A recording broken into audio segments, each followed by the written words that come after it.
Listen, can I just also lean into something that isn't discussed maybe quite enough in the Western press, which is the way in which this is shattering the economies of the Gulf. We see it with Dubai. Everyone's noticing what's happening there. So think about the fact that in Dubai, a lot of people are living in huge skyscrapers. Mm-hmm. Think about what you feel if you're high up a skyscraper, if you think the electricity is going to be cut off and your elevator isn't going to work and a drone might strike the side of your missile. Are you, if you are somebody who's moved to Dubai, going to think that's a safe place to be? So I imagine the property prices are going to collapse in Dubai. I also imagine its status as a financial center is going to drop quite quickly. But in the short term, Qatar is currently exporting close to zero liquid natural gas. That means that they're going from billions of dollars of revenue a day to zero. Yep. UAE is probably down at about a third of its exports. The spillover effects of this will be unbelievable because actually countries like Qatar have become central to the global aid environment. Qatar has stepped up and is funding UN agencies, non-profits, charities all over the world.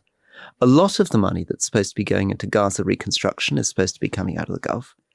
And all those countries are not just hit in the short term, they will be very worried about the medium term because a lot of the people who are buying from them will begin to think, well, maybe I'm going to diversify my contracts. Maybe I thought this was reliable. It's not quite as reliable anymore. Insurance values are going to go up. These are countries which have spent an absolute fortune developing the image as safe for business, safe for tourism, based on their alliance with the United States. And I think it's heartbreaking. But these countries have done an incredible things over the last 40, 50 years, just transforming their economies. And they've become really interesting places.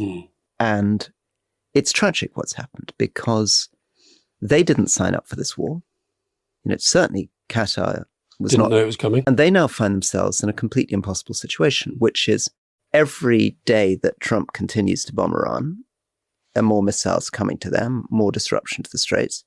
But even if he stops, Humpty Dumpty's fallen off the wall because now everybody can see for years to come that Iran, in a sense, can blackmail everybody. Iran has now demonstrated that it can at will shut down neighboring economies, close the Straits of Hormuz.